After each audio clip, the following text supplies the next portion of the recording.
வணக்கம் முழுத்தோழா. இன்னைக்கு நம்மளோட மது சத்யா அவர்கள் இருக்கிறார். அவர்கிட்ட கேட்க வேண்டிய கேள்விகள் நிறைய இருக்கு. உங்க கேட்போம். வணக்கம் தோழர். வணக்கம் தோழர். தோழர், இப்போ சிபிஐ விசாரணை 2ஆம் நாள் போயிட்டு இருக்கு. விஜயோட விசாரணை அங்கே என்ன தான் தோழர் போயிட்டு இருக்கு, என்ன விசாரணை போயிட்டு இருக்கு, அதை நீங்கள் எப்படி தோழர் பார்க்குறீங்க? இது ஆக்சுவலி ரொம்ப வேடிக்கையான ஒரு நிகழ்வு. என்ன அப்படின்னா, நம்மளுக்கு கடந்த 10 வருஷமாகவே சிபிஐ எப்படி வேலை செய்யுது நம்மளுக்கு தெரியும். ஆமாம். எப்பயுமே சிபிஐ கடந்த 10 வருஷம் தான் இந்தியாவில் சிபிஐன்னு ஒன்று உருவாக்கப்பட்டதுலேருந்தே அது ஆளும் வர்க்கத்துக்கு தான் வேலை பார்க்குதுன்றது எல்லாத்துக்கும் தெரியும். அதுக்கு நிறைய உதாரணங்கள் இருக்குது.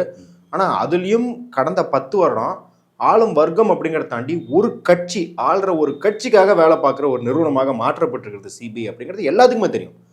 நீங்கள் அது எந்த அரசியல் தலைவர் வீட்டில் சிபிஐ விசாரணை நடத்தினாலும் சரி, யார் சிபிஐ சம்மன் அனுப்பினாலும் சரி, அடுத்து அவங்க பாஜகவுக்கு சேரணும், இல்லை கட்சியை கலைச்சிடணும், கட்சியில் பாதி பேரை உடச்சி எம்எல்ஏ கூட்டிகிட்டு வரணும் கட்சி, இல்லை ஒரு நிறுவனத்தின் சிஇஓ டைரக்டர் அப்படின்னு நீங்கள் கூப்பிட்டு விசாரித்தா அடுத்து அவங்க தேர்தல் பத்திரமாக எலக்டோரல் பாண்டாக 10,000 கோடி பிஜேபி கொடுப்பாங்க. இப்படிங்கிற மாதிரி சிபிஐ அப்படிங்கிறது ஒரு மிரட்டலுக்கான ரவுடித்தனம் பண்ணுறதுக்கான ஒரு நிறுவனமாக தான் மாற்றிருக்குன்னு எல்லாத்துக்குமே தெரிஞ்சிருந்தோம்.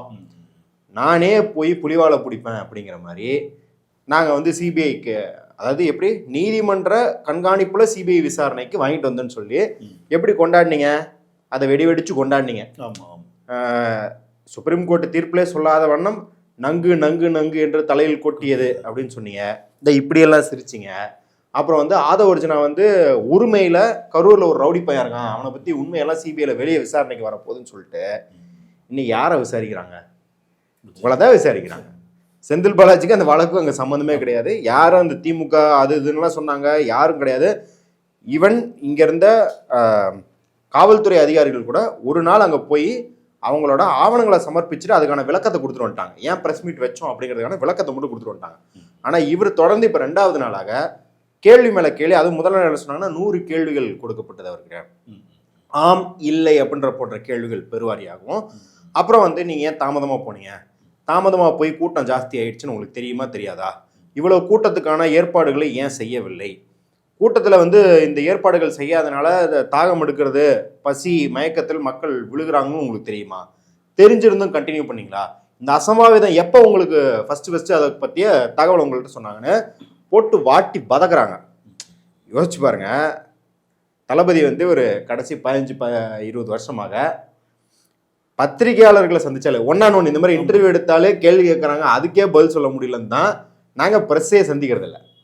கடைசியாக வில்லில் சைலன்ஸ் அப்படின்னு ஒரு சவுண்டாக போட்டு அந்த மாதிரிலாம் இங்கே ப்ரெஸ் மீட் அரசியல் ப்ரெஸ் மீட்டுக்கு சவுண்டு போட்டுருக்கேன்னு ப்ரெஸ் மீட்டே கேன்சல் பண்ணால் ஜேர்னலிஸ்ட் எல்லாம் எவ்வளோ தேவலாங்கிற மாதிரி சிபிஐ நோண்டி நோண்டி விசாரிக்கிற சிபிஐட்ட போய் மாட்டி முடிச்சுட்டு இருக்கிறார். பாவம், அவருக்கு என்ன தெரியும்? அவருக்கு ஒன்றுமே புரியாது. அவருக்கு நீங்கள் புசியானு சொன்ன மாதிரி வழக்கம் போல் அவர் இட்டுன்னு போயிருக்கிறாங்க. அவர் இட்டுன்னு வரப்பட்டவர். அவர் அப்படிதான் சொல்லணும் சிபிஐட்ட, சார் என்னை இட்டுன்னு போனாங்க சார், இதை தவிர எனக்கு வேறு ஒன்றுமே தெரியாது சார்னு சொல்கிறத தவிர அவருக்கு வேறு எந்த பதிலும் கிடையாது. அதனால பாவம் அந்த குழந்தைய போட்டு அங்கே வற்புறுத்திக்கிட்டு இருக்காங்க. இப்போ என்ன அப்படின்னா, இது ஆங்கிலத்தில் பிரிங்க்மேன்ஷிப்னு ஒரு பேர் இருக்கு.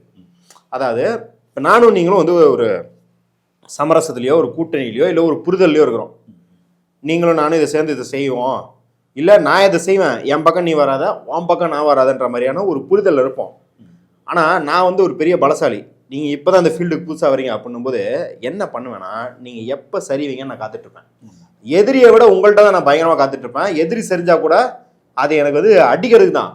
ஆனால் நீங்கள் சரிஞ்சால் என்ன பண்ணுவோன்னா, அதை மையமாக வச்சு இந்த அலையன்ஸு இல்லை இந்த புரிதல் இருக்கு இல்லையா, இதை இன்னும் மேலும் எனக்கு சாதமாக மாற்ற பார்ப்பேன். இது வரைக்கும் நான் என்ன சொன்னேன், நீ என் பக்கம் வராதுன்னு தான் சொன்னேன். இனிமேல் நான் என்ன சொல்லுவேன், நீ எனக்காக பிரச்சாரம் பண்ணுன்னு சொல்லுவேன். அப்போ அந்த அளவுக்கு விஜய் இந்த கரூர் சம்பவத்தில் அவரே போய் கழுத்தை இந்த பாஜகன்ற புலிகிட்ட கொடுத்துட்டாரு அப்படிங்கிறத நம்ம பார்க்க முடியும். அது இப்போ நடந்தேறிக்கிட்டு இருக்கு. நீங்கள் கடைசியாக ஒன்றும் இல்லை, ஜனநாயகன் பிரச்சனை போயிட்டுருக்கு, சிபிஐ பிரச்சனை போயிட்டுருக்கு, கட்சியில் இன்னும் எந்த பொறுப்பாளர்கள் ஒழுங்காக போடலை, தேர்தல் வேலைகள் ஆரம்பிக்கல, எல்லா கட்சிகளும் கூட்டணி பேச்சுவார்த்தை அதெல்லாம் நடத்திட்டாங்க. இவர் இந்த சிபிஐ விசாரணை முடிகிற வரைக்கும் எந்த பேச்சுவார்த்தைகளும் ஷட் டவுன் பண்ணி வச்சிட்டாரு.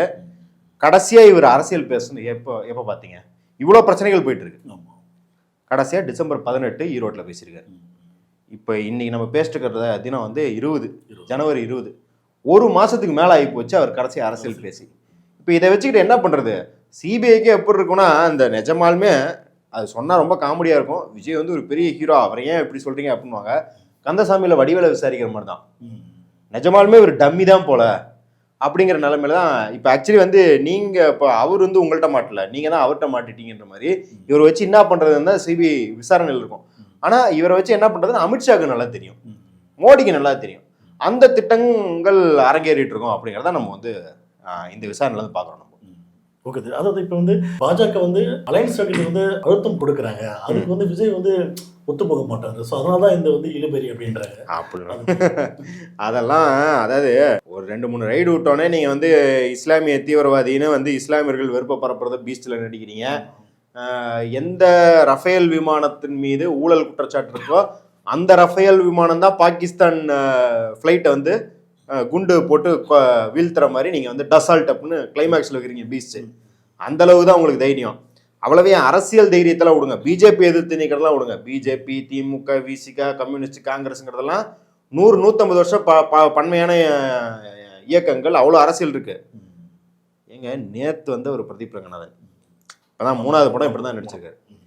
அக்டோபருக்கு ஜனநாயகன் ரிலீஸ் பண்ணால் பிரதீப் ரங்கநாதன் புரட்டை எடுத்துருன்னு பயந்து ஜனநாயகனுக்கு எப்படி கரியர் உச்சத்தில் இருக்கிற நீங்கள் நேற்று வந்த பிரதீப் ரங்கநாதனுக்கு பயந்து தேதியை போஸ்ட்போன் பண்ணுற நீங்கள் மோடி எதிர்த்து நிற்கிறீங்க அப்படின்லாம் சொன்னால் இதை இட்லினா சட்னி கூட நம்பாது அப்படிங்கிற கணக்காக தான் இருக்குது. அப்போ அவர் வந்து மோடி எதிர்த்து நிற்கலாம், மோடி அலையன்ஸுக்கும் கூப்பிடல. ஏன்னா பிளானே என்ன அப்படின்னு பார்த்தீங்கன்னா, இது பிளான்னா பாஜக போட்டு கொடுத்து விஜய் அமல்படுத்துறாரு அப்படிங்கிறது கிடையாது.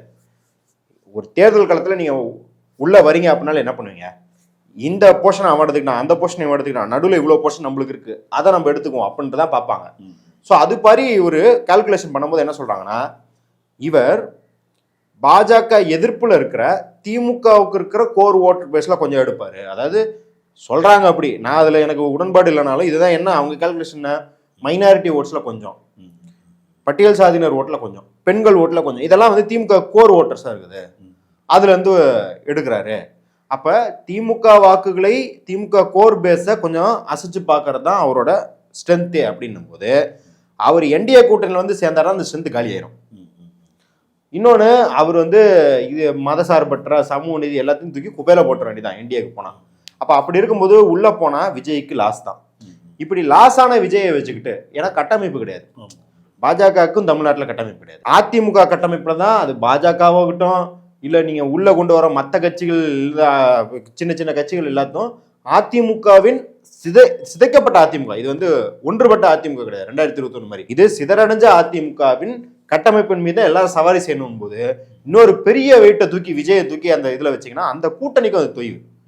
ஏன்னா அவர் உள்ளே வர்றாருன்னா அவருக்கு டெபுட்டி சிஎம் கொடுக்கணும் அப்படின்னா இப்போ வந்து மற்றவங்களாம் சும்மா இருப்பாங்களா? அதிமுக காரங்களாம் சும்மா இருப்பாங்களா? அப்போ இந்த பிரச்சனைகள்லாம், ஏன்னா சார் ஓபிஎஸ் அமமுக பிரச்சனையை அங்கே என்டிஏவில் சமாளிக்க முடியல.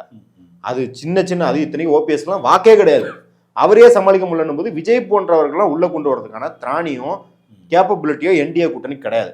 இப்போ இவர் உள்ளே வர்றது 2 பக்கமே வந்து லாஸ் தான். அப்போ இவரை வச்சுட்டு என்ன பண்ணுவாங்க அப்படின்னா, நாங்கள் சொல்கிறபடியெல்லாம் கேண்டிடேட்டை ஃபீல்டு பண்ணோம், எங்கெல்லாம் அதிமுக திமுகவுக்கு கடுமையான போட்டி இருக்கோ அங்கெல்லாம் திமுக வாக்கு சரிகிற மாதிரியான ஒரு கேண்டிடேட், எங்கெல்லாம் எங்களுக்கு வின் அப்படின்ற மாதிரி இருக்கோ அங்கெல்லாம் வந்து டம்மி கேண்டிடேட்டை போடு.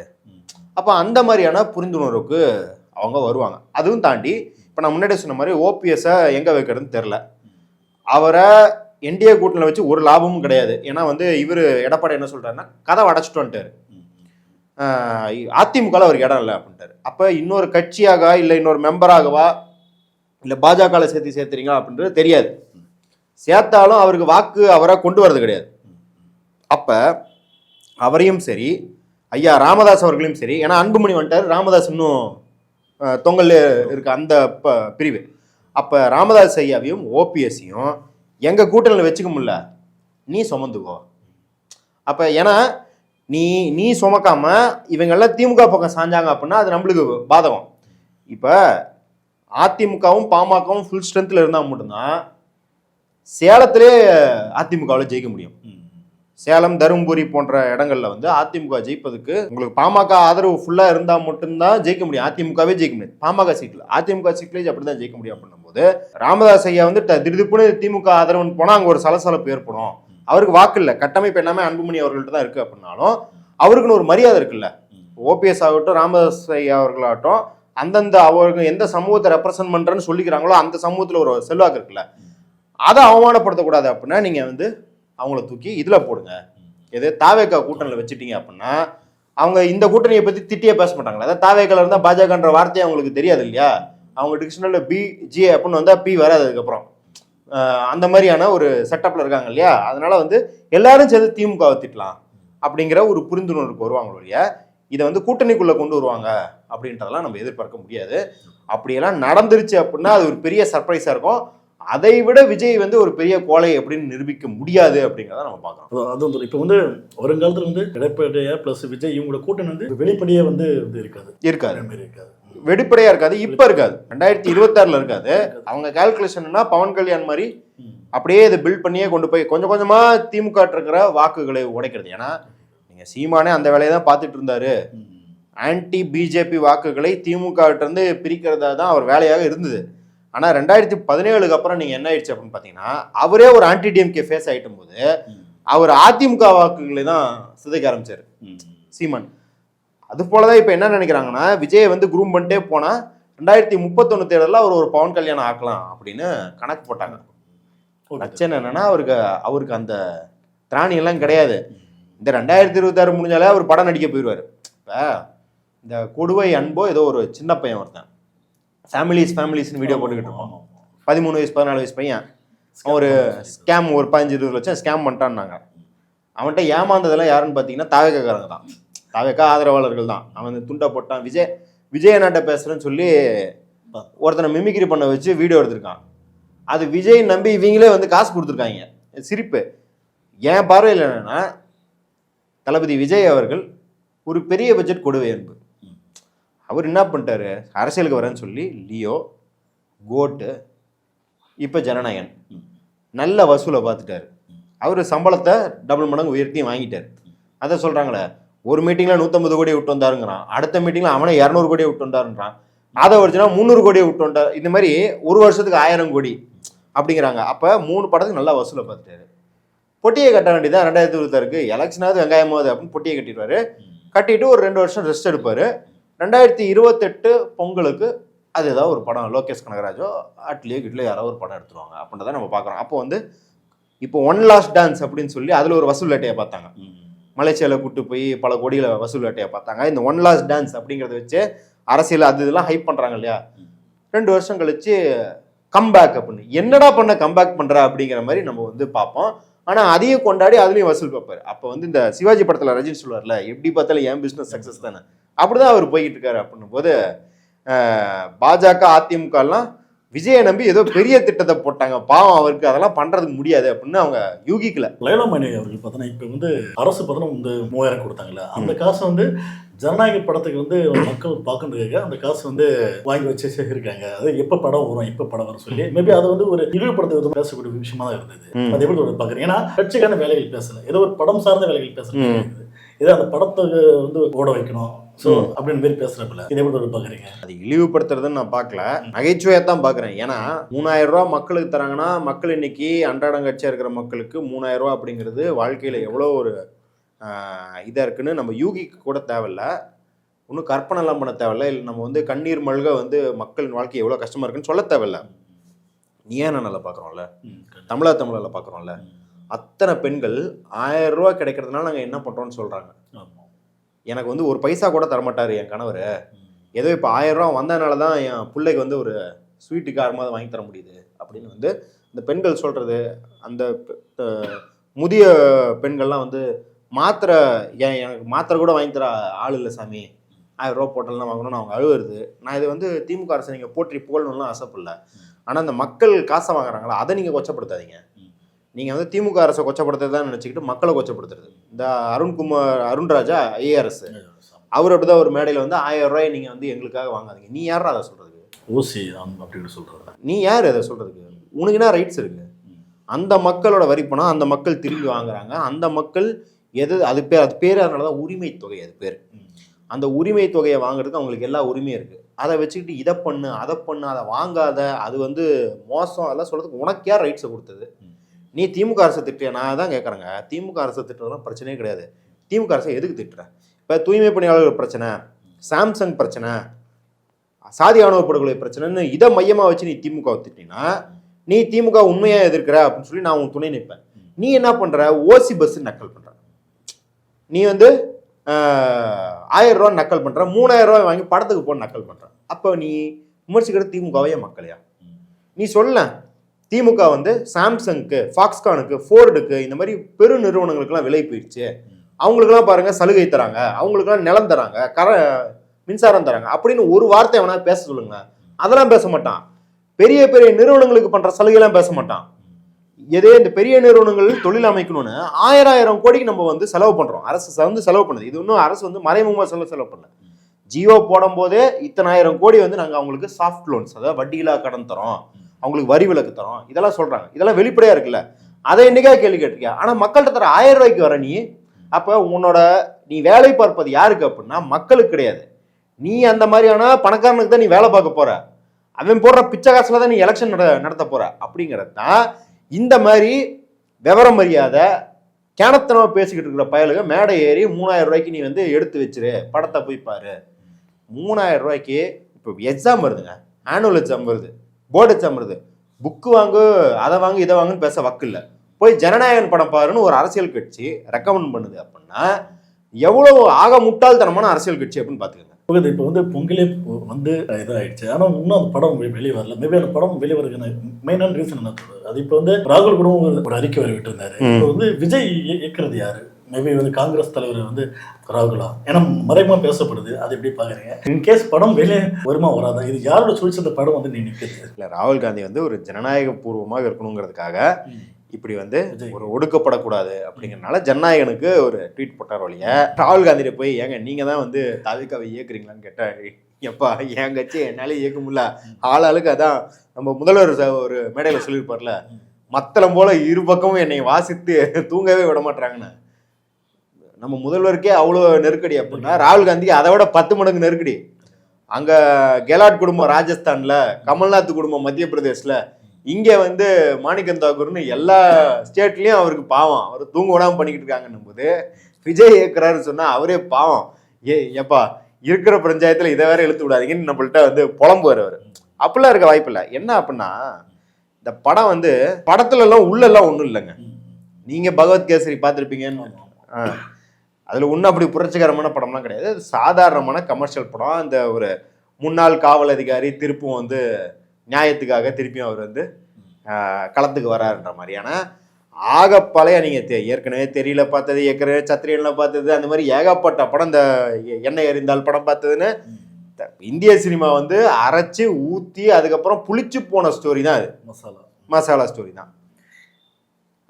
எனக்கு தெரிஞ்சு இந்தியாவிலேயே பாஜகவை நேரடியாக தாக்கின படம் அப்படின்னா காலா தான். ஒரு பெரிய ஹீரோ நடித்த படம் காலா படம். அது கருத்தியல் ரீதியாகவே அடிக்கும், பொருளாதார ரீதியாகவும் அவங்க என்ன பண்ணிருக்காங்க, அங்க இருக்கிற மக்களோட வாழ்வாதாரத்தையும் குடியுரிமையை எப்படி பறிக்கிறாங்க அப்படிங்கிறத காட்டி கிளைமேக்ஸ்ல சியாவரு ராமச்சந்திர மூர்த்திக்கு ஜெயின்னு வில்லன் சொல்லி அதுக்கப்புறம் அவரை போட்டு தள்ளுறதா காட்டுறாங்க. சியாவரு ராமச்சந்திர மூர்த்திக்கு ஜெயினா அது ஜெய் ஸ்ரீராம் சொல்ற மாதிரி படம் ஃபுல்லா காவி கொடியை காட்டி அந்த அந்த பார்ப்பனிய தன்மையோட வில்லனை காட்டி அதுக்கு எதிராக கருப்பு அப்படின்றத வச்சு அவ்வளவு சூப்பரா பண்ண படத்துக்கு இவ்வளவு பிரச்சனை வரல. மாநாடு படம் துவம்சம் பண்ணிட்டாங்க இவங்க, இந்து முஸ்லீம் பாலிடிக்ஸ் பண்ணதை துவம்சம் பண்ணிட்டாங்க. அதுக்கு எந்த பிரச்சனையும் வரல. ஜெய் பீம் கிபீம்னு எவ்வளோ புரட்சிகரமான படங்கள்லாம் வந்திருக்கு சார். பராசக்திக்கு அவ்வளோ ஒடுக்குதல் பண்ணிருக்கிறாங்க. இருந்தாலும் படம் வெளியே வந்துருச்சு. விடுதலை படங்க. நீங்க இப்ப பராசக்தியோ இல்ல மாநாடோ கூட பிஜேபிங்கிறத எதிர்க்குது, விடுதலைங்கிற படம் இந்தியாங்கிறதே எதிர்க்குது. விடுதலை பார்ட் 2 தமிழ் தேசிய போராளிகள் இந்தியாங்கிற கட்டமைப்பு மேலேயே கல்லெறிகிறாங்க. அந்த படமே வெளியே வந்துருச்சு. ஏன்னா இந்தியாங்கிற கட்டமைப்பு மேலே எரிஞ்சிங்க அப்படின்னா பிஜேபி மட்டும் எதிர்க்க மாட்டான், அது காங்கிரஸ்ல இருந்து நேஷனல் பார்ட்டிஸ் எல்லாருமே எதிர்ப்பாங்க. அந்த ஸ்டேட் பியூரோக்ரசி ஃபுல்லா, ஐஏஎஸ் அந்த அதிகார வர்க்கம் ஃபுல்லா அவங்களை எதிர்க்கும். அப்படியே விடுதலை விட்டு படம் வருது. நீ வந்து அந்த கேசரில கொஞ்சம் முந்திரியை போட்டு நெய்யை ஊற்றி இங்கே சமைச்சு கொண்டு வந்ததுக்கு அவ்வளோ புரட்சிகரமா ஏன் ஓடுக்கணும்? ஏன் ஓடுக்கணும்னா மாட்டு நடிமான ஏற்கனவே கரூர் ஒன்று இருக்கு, இப்போ ஜனநாயகன் ஒன்று இருக்கு. அவங்களுக்கு என்ன நல்லா தெரியும்னா இவங்க 41 உயிர் போனதுக்கு கவலைப்படுறத விட ஜனநாயக வசூலுக்கு தான் ரொம்ப கவலைப்படுவாங்க. அப்போ அதில் லாக் பண்ணாதான் கரெக்டாக குடுமையை பிடிச்ச மாதிரி இருக்கும். உடுமுப்படியாக பிடிச்சிட்டாங்க. இப்போ பாருங்க, படம் வெளியே வராதுக்கு இப்போ வந்து 6ஆம் தேதி போய் ஜனவரி 6ஆம் தேதி கேஸ் போடுறாங்க. 9ஆம் தேதி தீர்ப்பு வந்துருச்சு. நீதிமன்றத்தில் என்ன கேட்குறாங்கன்னா, எப்படி உங்களுக்கு இவ்வளோ சீக்கிரம் தீர்ப்பு வந்துச்சுன்னு கேட்குறாங்க. அவங்களே வந்து இந்த கேள்வி கேட்குறாங்க, எப்படி உங்களுக்கு இவ்வளோ ஸ்பீடாக நடந்து சென்சார் போர்டோட ஒப்பீனியனை கூட கேட்காம நீங்கள் எப்படி தீர்ப்பு தந்தீங்க? அந்த தீர்ப்பில் யூஏ சர்டிஃபிகேட் தரணும், சென்சார் போர்டு இந்த தேதியில் கிளியர் பண்ணணுன்னு இருக்கு இல்லையா? அதுக்கு முதல்ல 2 தரப்புல இருக்கு அப்படின்னா நீங்கள் இன்னொரு தரப்புக்கிட்ட அஃபிடவிட்டை வாங்கலையே, சென்சார் போர்ட்டை வாங்கவே இல்லைன்னு கேட்குறாங்க. அதுக்கப்புறம் இந்த சிங்கிள் ஜட்ஜ் தீர்ப்பை அவங்க வந்து ஸ்டே போட்டோன்னே சுப்ரீம் கோர்ட்டுக்கு போகிறாங்க. சுப்ரீம் கோர்ட்டில் என்னங்கிறாங்க, அதான் ஹைகோர்ட் இருக்குல்ல, எதுக்கு எங்கள்கிட்ட வரேன்னு துரத்துறாங்க. அப்போ இவங்க பார்த்தீங்கன்னா கேஸுமே இவங்க வந்து ஒழுங்காக நடத்தலை. நம்ம சென்சார் போர்டுக்கு முற்றிலும் எதிரானவர்கள். ஏன்னா சென்சார் போர்டு அப்படின்ற நிறுவனம் இங்கே இருக்கிற முற்போக்கு படங்களில் மியூட் செய்வதிலிருந்து என்னென்ன மாதிரியான வேலைகள் எல்லா பகுதியும் நம்மளுக்கு தெரியும். அதாவது சமூக விடுதலைக்காக உருவாக்கப்பட்ட சொல்லெல்லாம் மியூட் பண்ணுறாங்க சென்சார் போர்டு. கெட்ட வார்த்தைலாம் வருது, ரொம்ப கேவலமான சமூகத்துக்கு எதிரான கருத்துக்கள். காஷ்மீர் ஃபைல்ஸ், கேரளா ஸ்டோரிலாம் வெளில வருது. இஸ்லாமியர்களை தவறா சித்திக்கிறது, தலித் மக்களை, ஆதிவாசிகளை தவறா சித்திக்கிறது எல்லாமே வருது. ஆனால் சமூக நலன் கொண்ட படங்கள் எல்லாத்தையும் ஒடுக்குன்றதுல நம்ம நிற்கிறோம். ஏன்னா ஜிப்சிங்கிற படம் வெளியே வரதுக்கு எவ்வளோ பாடுபடுத்துனாங்கன்னு நம்மளுக்கு தெரியும். பேட் கேர்ள் படம் வரதுக்கு எவ்வளோ பாடுபடுத்துனாங்கன்னு நம்மளுக்கு தெரியும். இப்போ கோபி நயினார் படம் அவர்கள் படம் எடுத்திருக்காங்க, ஆண்ட்ரியா வச்சு படம் எடுத்திருக்காரு, அது வெளியே வராமல் இருக்குது. இந்த மாதிரி பல பிரச்சனைகள் இருக்குது சென்சார் போர்டில்.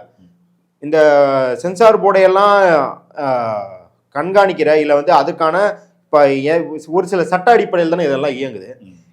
இதற்கெல்லாம் மூல சட்டமான இந்த சினிமாட்டோகிராஃபி ஆக்ட்னு இருக்கு. அதை மோடி அரசு மாற்றும் போது நாங்கள் போராட்டம்லாம் பண்ணியிருக்கோம். இங்கே தொடர்ந்து வந்து தாமுக போன்ற முற்போக்கு கலைஞர்கள் எழுத்தாளர்கள் சங்கம்லாம் தொடர்ந்து இதுக்கான குரல்களை கொடுத்துட்டு இருக்காங்க. ஆனால் நீ மாட்டினது இந்த காரணங்களுக்காக கிடையாது. நீ வந்து வசமாக வந்து பாசிசமா பாயாசமா இல்லை, சரி நீ பாயாசம் சாப்பிடு தம்பி, பாசிசத்தை என்னன்னா என்ன தெரிஞ்சுட்டு போகணும், அவங்க தூக்கி உன்னை உட்கார வச்சிருக்கிறாங்க. அப்போ அதனால வந்து இந்த படத்துக்கு வந்து ஐயோ இந்த படத்தில் பெரிய உரிமை பறிப்பு இருக்கு, ஆஹா இந்த படத்துக்கான வந்து விஜய் வந்து அதில் உள்ள ஏதோ வந்து பயங்கரமாக அரசியல் பேசுகிறாங்கன்னா அப்படிலாம் ஒன்றும் கிடையாது. அவருக்கு பேசவும் தெரியாது, பேசுகிற மாதிரி இருந்தா. ஏன்னா நிறைய முற்போக்கு இயக்குநர்கள் அவர்கிட்ட போய் கதை சொல்லியிருக்காங்க. ரஞ்சித், வெற்றிமாறன், இவங்க எல்லாமே கதை சொல்லியிருக்காங்க. பாலிடிக்ஸ்ன்னு பார்த்தோன்னா நம்மளு தெரிச்சு ஓட்டாரு. அப்போ அப்படி இருக்கும்போது ஜனநாயகன் படத்தெல்லாம் அரசியல் பேசியெல்லாம் அவர் மாட்டல, இந்த காரணங்களுக்கு தான் மாட்டிருக்காரு, அரசியல் காரணங்களுக்கு தான் மாட்டிருக்காரு. அதை அவரே சமாளிக்கிட்டோம். எப்பயுமே கரூர் இன்சிடென்ட்னு வச்சுக்கோங்களேன், நடந்ததுக்கப்புறம் மாங்குன்னு 30 நாள் எடப்பாடி அவருக்கு தூக்கி தாங்கினார். ஃபுல்லாக அவருக்கு வக்காலத்து வாங்கிட்டு திமுக எடுத்து பேசியிருந்தார். அதுக்கப்புறம் எடப்பாடியே கையை கழட்டி விட்டு போயிட்டார். நீங்கள் கடந்த 2 வருஷத்தில் பார்த்தீங்கன்னா தாவேக்கு ஆதரவாளராக இருந்த எத்தனை பேர் வெளியே வந்துட்டு அங்கே அவர் ஐயநாதன் சார் ஆகட்டும், ஜெகதீசன் ஆகட்டும், எத்தனை பேர் அவங்களுக்கு வந்து நல்ல அரசியல் அறிவுரையை கொடுக்க இருந்தவங்கலாம் வெளியே வந்துட்டாங்க. அது போல தான் இந்த இதில் நம்ம மற்றவங்கள்ட்ட சொல்லிக்கிறது என்னென்னா, நீங்கள் ஏதோ ஜனநாயக உரிமையை நட்டு வளர்த்துற மாதிரி விஜய்க்கு போய் ஆதரவெல்லாம் தெரிவிக்க தேவையில்ல. உங்கள் உதவியை அவர் துச்சமாக மதித்து தூக்கி போட்டுருவார், அவர் சமாளிச்சுக்கிட்டு நம்ம விட்டுறணும் அப்படிங்கிறத நம்ம பார்க்குறோம். நன்றி. உங்களுடைய நேரம் ஒதுக்கி எல்லா கேள்வியும் பதில் சொல்லுங்கள். ரொம்ப நன்றி. நன்றி.